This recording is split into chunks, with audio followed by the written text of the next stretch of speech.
Morning guys, मैं finally निकल गया था डब्बा डुब्बी बांध के। पहले टास्क के लिए यहाँ से निकल गया था मैं। देखिए यहाँ था हूँ और मुझे मूसाखेड़ी जाना है और मैंने एड्रेस और फ़ोन नंबर ले लिया है गाइस।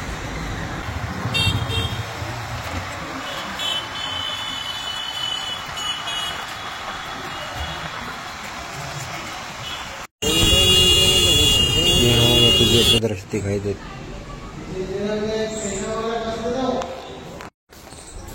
यहाँ पे इसने हमारा स्वागत करा।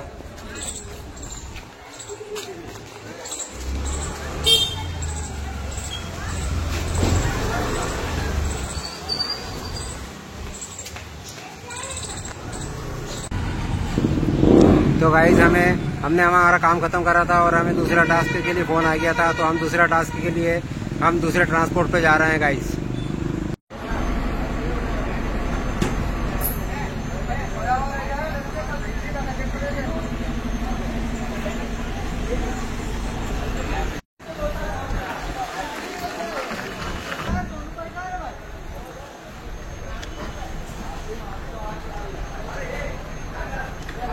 चैनल को पसंद गाइस तो हमारे चैनल को लाइक शेयर और सब्सक्राइब करें गाइस।